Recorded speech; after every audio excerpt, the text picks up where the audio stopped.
ഗൗതമെ, വട്ടിയൂർക്കാവിൽ Shobha Surendran B J പിക്ക് വേണ്ടി മത്സരിക്കുമെന്ന വാർത്തകൾ വരുന്നുണ്ട്.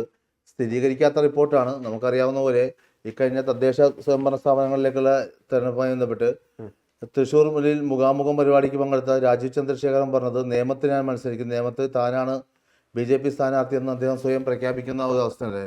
ബി ജെ പിയുടെ ഒരു കീഴ്വഴക്കം അനുസരിച്ച് അങ്ങനെ സ്വയം പ്രഖ്യാപനമോ നേരത്തെയുള്ള പ്രഖ്യാപനമൊന്നുമില്ല.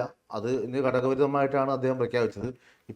ഇപ്പോഴും ഔദ്യോഗികമായിട്ട് ശോഭാ സുരേന്ദ്രനെ വട്ടിയൂർക്കാവിൽ പ്രഖ്യാപിച്ചിട്ടൊന്നുമില്ല. പക്ഷേ പുറത്തു വരുന്ന ചില സൂചനകൾ അനുസരിച്ച് ശോഭാ സുരേന്ദ്രൻ ഒരു ക്രൗഡ്, പ്രത്യേകിച്ച് ഒരു ബി ജെ പിയുടെ ഒരു ക്രൗഡ് പുള്ളറാണ്.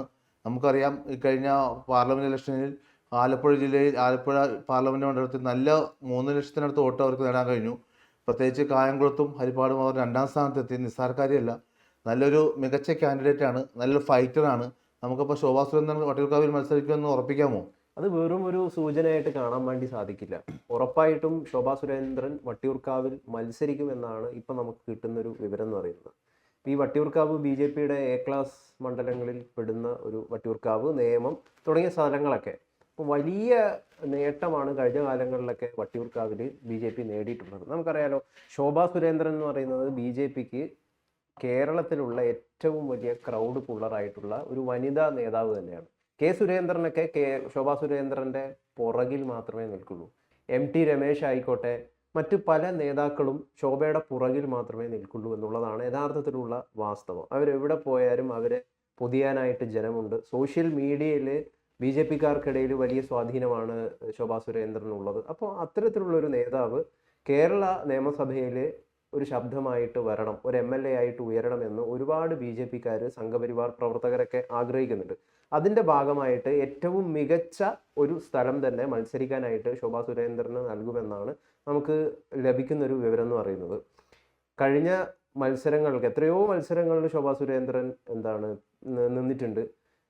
അവിടെയൊക്കെ വോട്ട് വർദ്ധിപ്പിക്കുന്ന, ഇപ്പം തുഫേൽ ഇപ്പം പറഞ്ഞ പോലെ തന്നെ 2024 പാലക്കാടായിക്കോട്ടെ, ആറ്റിങ്കലിലായിക്കോട്ടെ, കഴക്കൂട്ടത്തായിക്കോട്ടെ, ഇവിടെയൊക്കെ നിന്നിട്ടുണ്ടോ കഴിഞ്ഞ കാലങ്ങളിൽ നേടിയതിനേക്കാൾ വോട്ട് ശോഭാ സുരേന്ദ്രൻ ആ മണ്ഡലങ്ങളിൽ വാങ്ങിയിട്ടുണ്ട് എന്നുള്ളതാണ് അവരുടെ ചരിത്രം. അപ്പം അങ്ങനെയുള്ള ശോഭാ സുരേന്ദ്രന് ഏതെങ്കിലും ഒരു ചെറിയ വിജയസാധ്യതയുള്ള ഒരു സ്ഥലം കൊടുത്താൽ പോലെ അത് വട്ടിയൂർക്കാവ് തന്നെ കൊടുക്കണം, എ ക്ലാസ് മണ്ഡലം തന്നെ തിരുവനന്തപുരത്ത് തന്നെ കൊടുക്കണം എന്നുള്ളതാണ്. അപ്പോൾ ഞാനൊരു സംശയം ചോദിച്ചില്ലേ, വട്ടിയൂർക്കാവ് ബി ജെ പി ജയിക്കുമെന്നാണ് പറയുന്നത്? ബി ജെ പിക്ക് സാധ്യത വളരെയധികം കൂടുതലാണ്. നമുക്കൊന്ന് കണക്കിലേക്ക് പോവാം. ഇപ്പോൾ 2021 VK പ്രശാന്തിന് വട്ടിയൂർക്കാവിൽ ലഭിച്ച വോട്ടുകൾ എന്ന് പറയുന്നത് 61,111. 21,515 വോട്ടിന്റെ ഭൂരിപക്ഷത്തിലാണ് VK പ്രശാന്ത് 2021 ജയിച്ചത്.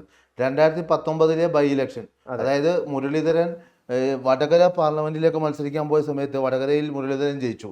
അന്ന് നടന്ന ബൈ ഇലക്ഷനിൽ 14,465 വോട്ടിനാണ് VK പ്രശാന്ത് ജയിച്ചത്, 44.25%. 2021 വരുമ്പോൾ വി വി രാജേഷ് ആയിരുന്നു അന്ന് ബി ജെ പിയുടെ സ്ഥാനത്ത്. 2021 അന്ന് 44.40 വോട്ട് ശതമാനത്തിലാണ് ജയിച്ചത്. അതായത് വോട്ട് എന്ന് പറയുന്നത് 39,596 വോട്ട്. പിന്നെ വീണ എസ് നായർ UDFന്റെ അവർക്ക് ലഭിച്ചത് 35,000-ഓളം വോട്ടുകളാണ്. അതായത് LDFന്റെ ലീഡ് എന്ന് പറയുന്നത് 21,000-ന്റെ ലീഡായിരുന്നു 2021 വട്ടിയൂർക്കാവിൽ ഉണ്ടായത്. ഇപ്പം നമ്മളിപ്പോൾ തദ്ദേശ തെരഞ്ഞെടുപ്പിലേക്ക് വരികയാണെങ്കിൽ ഈ വട്ടിയൂർക്കാവ് 2025 നമ്മൾ നോക്കുകയാണെങ്കിൽ NDAക്ക് ലഭിച്ചിരിക്കുന്നത് 38,051 വോട്ടുകളാണ്. UDF ആണ് 2ാം സ്ഥാനത്തുള്ളത്, 32,552 വോട്ടുകൾ. UDF ആണ് 3ാം സ്ഥാനത്തുള്ളത്, 3ാം സ്ഥാനത്താണ്. LDF 35,554. ലീഡ് എന്ന് പറയുന്നത് 2,000 ലീഡാണ് ബി ജെ പിക്ക് എവിടെയുള്ളത്, വട്ടിയൂർക്കാവിലുള്ളത്. അപ്പൊ ഈ സാധ്യതകളൊക്കെയാണ് ശോഭാ സുരേന്ദ്രനെ വട്ടിയൂർക്കാവിൽ മത്സരിപ്പിക്കാനുള്ള, ബി ജെ പി വിജയിക്കാനുള്ള, ഒന്ന് പരിശ്രമിച്ചു കഴിഞ്ഞാൽ പുഷ്പം പോലെ ബി ജെ പിയുടെ കയ്യിലേക്ക് വരുമെന്നുള്ളൊരു തോന്നലുണ്ടാവാനുള്ള ഒരു കാരണം. ഒരു കാര്യം ഞാൻ പറയട്ടെ, വട്ടിയൂർക്കാവ് മണ്ഡലത്തിന്റെ സ്വഭാവം അനുസരിച്ച് ആ മണ്ഡലം ഒരു നായർ കമ്മ്യൂണിറ്റിക്ക് മുൻതൂക്കമുള്ള മെജോറിറ്റിയുള്ള ഒരു മണ്ഡലമാണ്. ശോഭാ സുരേന്ദ്രൻ അത് ഒരു നായർ കാൻഡിഡേറ്റ് അല്ലെന്നാണ് ഞാൻ മനസ്സിലാക്കുന്നത്. ഒരു ഈഴവ തീയ സമുദായത്തിൽപ്പെട്ട ഒരു കാൻഡിഡേറ്റ് ആയിട്ടാണ് ഒരു വനിതയാണ് ശോഭാ സുരേന്ദ്രൻ. പിന്നെ സ്വാഭാവികമായിട്ടും ഒരു ക്രൗഡ് പുള്ളറാണ്. മാത്രമല്ല, ഇക്കുറിയും മറ്റു അത്ഭുതങ്ങളൊന്നും സംഭവിച്ചില്ലെങ്കിൽ VK പ്രശാന്ത് തന്നെയായിരിക്കും LDF സ്ഥാനാർത്ഥിയായി അവിടെ ജനവിധി നേടാൻ പോകുന്നത്. ജനവിധി തേടാനായിട്ട് പോകുന്നത്. വി കെ പ്രശാന്ത് ആ മണ്ഡലത്തിൽ നിരവധി വികസന ക്ഷേമ പ്രവർത്തനങ്ങൾ നടപ്പിലാക്കിയതല്ല മേയർ ബ്രോ അദ്ദേഹം 2019 ആ മണ്ഡലത്തിൽ LDF സ്ഥാനാർത്ഥിയായി വരുമ്പോൾ അദ്ദേഹം തിരുവനന്തപുരം കോർപ്പറേഷന്റെ മേയറായിരുന്നു. മേയർ ബ്രോ എന്ന ഒരു വിശേഷമുള്ളത് നമുക്ക് കണ്ണമൂല, ശാസ്തമംഗലം പോലുള്ള പ്രദേശങ്ങളെല്ലാം ഇടതുപക്ഷ പ്രദേശങ്ങളിലെല്ലാം LDF നല്ലപോലെ വോട്ട് കിട്ടിയ ഒരു ഇതായിരുന്നു. കോൺഗ്രസിന് നല്ല ഒരു വളക്കൂറുള്ള ഒരു കാലത്തിൽ നല്ല വളക്കൂറുള്ള മണ്ഡലമായിരുന്നു. 2011 2016 നടന്ന അസംബ്ലി നിയമസഭാ തെരഞ്ഞെടുപ്പിൽ കെ മുരളീധരൻ നല്ല ഭൂരിപക്ഷത്തിൽ തന്നെ ജയിക്കുന്ന കാഴ്ചയാണ് കണ്ടത്.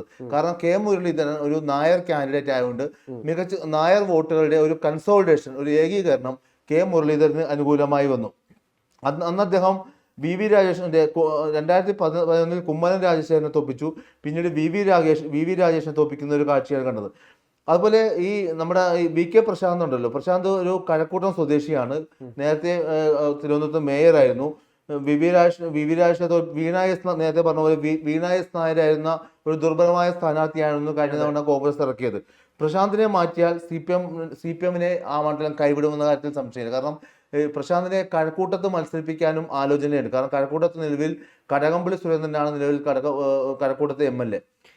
പറയട്ടെ, അപ്പോൾ സ്വാഭാവികമായിട്ടും കഴക്കൂട്ടത്തേക്ക് വി കെ പ്രശാന്ത് മാറുകയാണെങ്കിൽ സ്വാഭാവികമായിട്ടും അവിടെ ശോഭാ സുരേന്ദ്രൻ്റെ ഒരു ജയസാധ്യത വേണമെങ്കിൽ മുന്നിൽ കാണാം. പക്ഷേ നായർ വോട്ടുകൾ കെ മുരളീധരനെ പോലെ ഒരു കാൻഡിഡേറ്റ് നായർ സമുദായത്തിൽ നിന്നുള്ളൊരു കാൻഡിഡേറ്റ് വരികയാണെങ്കിൽ സ്വാഭാവികമായിട്ടും നായർ വോട്ടുകളുടെ ഒരു ഏകീകരണവും കൺസോളിഡേഷൻ അവിടെ സംഭവിക്കാതിരിക്കില്ല. അപ്പോൾ CPM അതുപോലെ വേറൊരു സ്ഥാനാർത്ഥിയുടെ പേരും CPM പരിഗണിക്കുന്നുണ്ട്. CPM-ന്റെ ജില്ലാ കമ്മിറ്റി അംഗമായ സുനിൽകുമാർ സ്ഥാനാർത്ഥിയാകുമെന്ന് ഒരു ആലോചനയും ഒരു അടക്കം പറച്ചിലൊക്കെ അവിടെ നടക്കുന്നുണ്ട്. സുനിൽകുമാർ അവിടെ വരികയാണെങ്കിൽ അവിടെ 8 നിലയിൽ സുനിൽകുമാർ പൊട്ടാനാണ് സാധ്യത. കാരണം സുനിൽകുമാറിനെ കുറിച്ച് അത്ര വലിയ ആളൊക്കെയാണ്, പക്ഷെ അത്ര ഈ വി കെ പ്രശാന്തിന് അത്ര ഒരു ജനകീയതയോ ഒരു ജനകീയ പരിവേഷമുള്ള ഒരു ആളൊന്നുമല്ല മറ്റേ ഈ പറഞ്ഞ സുനിൽകുമാർ.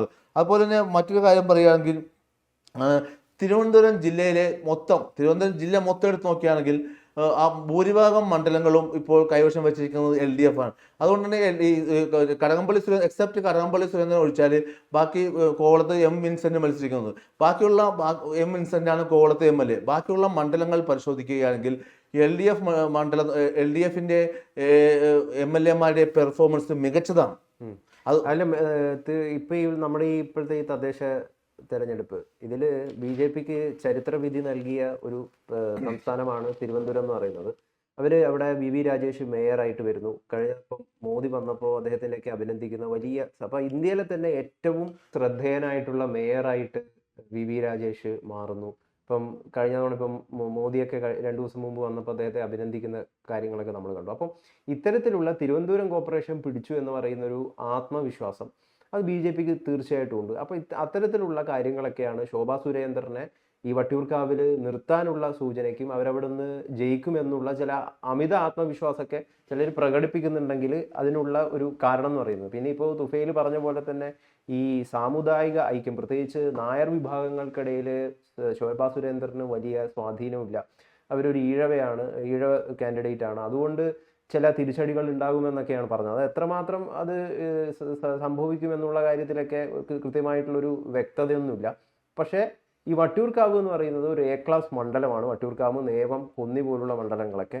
ഇപ്പോൾ നമ്മൾ കഴിഞ്ഞ ലോക്സഭാ തെരഞ്ഞെടുപ്പിൽ ഈ ശശി തരൂരിനെ കടത്തി വെട്ടിക്കൊണ്ട് രാജീവ് ചന്ദ്രശേഖരൻ ഈ വട്ടിയൂർക്കാവിൽ നേടിയത് 8000-ലധികം വോട്ടുകളാണ് ഈ വട്ടിയൂർക്കാവിൽ. അപ്പോൾ ഇത്തരത്തിലുള്ള ഒരുപാട് സാധ്യതയുള്ള ഈ വട്ടിയൂർക്കാവ് മണ്ഡലത്തിൽ ശോഭാ സുരേന്ദ്രൻ MLA ആയിട്ട് വരണം നിയമസഭയിലേക്ക് എന്ന് ആഗ്രഹിക്കുന്ന നിരവധി BJP സംഘപരിവാർ പ്രവർത്തകരുണ്ട് എന്നുള്ളതൊരു യാഥാർത്ഥ്യം തന്നെയാണ്.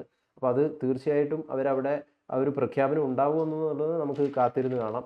ഇപ്പോൾ കഴക്കൂട്ടത്തൊക്കെ V മുരളീധരൻ പ്രചാരണം ഓൾറെഡി ആരംഭിച്ചു കഴിഞ്ഞു.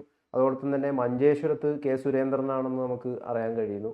അവരുടെയും ചില പ്രചരണം ആരംഭിച്ചതിൻ്റെ ചില പ്രതീതിയൊക്കെ അദ്ദേഹം ഉയർത്തുകയൊക്കെ ചെയ്യുന്നുണ്ട്. അപ്പോൾ എന്തായാലും നമുക്ക് കാത്തിരുന്ന് കാണേണ്ട ഒരു കാര്യമാണ്. വട്ടിയൂർക്കാവിൽ ശോഭാ സുരേന്ദ്രൻ നിർത്തുകയാണെങ്കിൽ അതൊരു മികച്ച തീരുമാനം തന്നെയായിരിക്കും. ഇപ്പോൾ ഗൗതം പറഞ്ഞ പോലെ BJP-യുടെ A ക്ലാസ് മണ്ഡലങ്ങളിൽപ്പെട്ടതാണ് തൃശ്ശൂർ, മഞ്ചേശ്വരം, കോന്നി, അതുപോലെ കഴക്കൂട്ടം, വട്ടിയൂർക്കാവ്, നേമം പോലുള്ള മണ്ഡലങ്ങളുണ്ട്.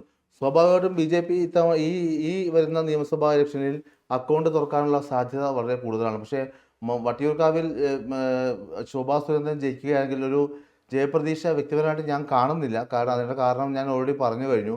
കാരണം ആ മണ്ഡലത്തിൻ്റെ സ്വഭാവം 2011-ലും 2016-ലും അവിടെ വിജയിച്ചത് കെ മുരളീധരനായിരുന്നു. കെ മുരളീധരൻ ഒരു നായർ കാൻഡിഡേറ്റ് ആയിരുന്നു.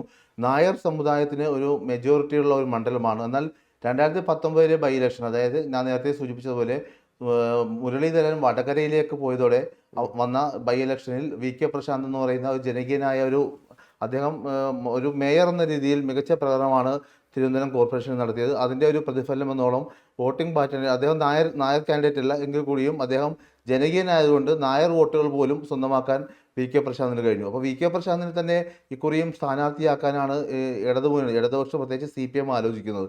സ്വാഭാവികം കണ്ണമംഗലം, ശാസ്തമംഗലം, കണ്ണമൂല, ശാസ്തമംഗലം പോലത്തെ പ്രദേശങ്ങളിലെല്ലാം ഇടതുപക്ഷത്തിന് നല്ല സ്വാധീനമുള്ള സ്ഥലങ്ങളാണ്. കാര്യം ശരിയാണ്, ഇത്തവണത്തെ കോർപ്പറേഷനിൽ LDFന് പ്രത്യേകിച്ച് CPMന് അടിപതറി SP ദീപകിനെ പോലുള്ള ആൾക്കാരൊക്കെ ഉണ്ട്. അവർ ജയിച്ചെങ്കിലും പക്ഷേ CPMന് കാലിടറുന്ന ഒരു കാഴ്ചയാണ് കണ്ടത്. CPMൻ്റെ പല പ്രമുഖരും വിജയിക്കുമെന്ന് വിചാരിച്ച പല പ്രമുഖരും പരാജയപ്പെടുന്ന കാഴ്ചയാണ് ഇക്കഴിഞ്ഞ പ്രത്യേകിച്ച് തിരുവനന്തപുരം കോർപ്പറേഷൻ ഇലക്ഷനിൽ കണ്ടത്. അതുകൊണ്ട് തന്നെ ഒരു ഈസി ആയിട്ട് വാക്ക് ഓവർ ശോഭാ സുരേന്ദ്രന് കിട്ടാനുള്ള സാധ്യത ഇല്ലെങ്കിൽ പോലും അവരൊരു ഫൈറ്ററാണ്. നമുക്കറിയാം, നല്ല മികച്ച പ്രകടനം കാഴ്ചവെക്കും. അവരെവിടെ സ്ഥാനാർത്ഥിയായിട്ട് മുൻകാല തെരഞ്ഞെടുപ്പുകളിൽ മത്സരിച്ചു അവിടെയെല്ലാം ഒരു മികച്ച ഫൈറ്ററായിരുന്നു. നമുക്ക് അതിനുള്ള ഏറ്റവും നല്ല ഉദാഹരണമാണ് 2024 നടന്ന ലോക്സഭാ ഇലക്ഷൻ. 2024 നടന്ന ലോക്സഭാ ഇലക്ഷനിൽ അവർ 3 ലക്ഷത്തിനടുത്തോട്ട്, അതായത് 2019 KS രാധാകൃഷ്ണൻ എന്ന് പറഞ്ഞ BJP സ്ഥാനാർത്ഥിയായിരുന്നു ആലപ്പുഴയിൽ മത്സരിച്ചത്. അദ്ദേഹം 1,70,000 താഴെ വോട്ടുകളാണ് പിടിച്ചതെങ്കിൽ അതിൻ്റെ ഇരട്ടി, ഏകദേശം 3 ലക്ഷത്തിനടുത്ത് വോട്ടുകൾ പിടിക്കാൻ പറ്റി.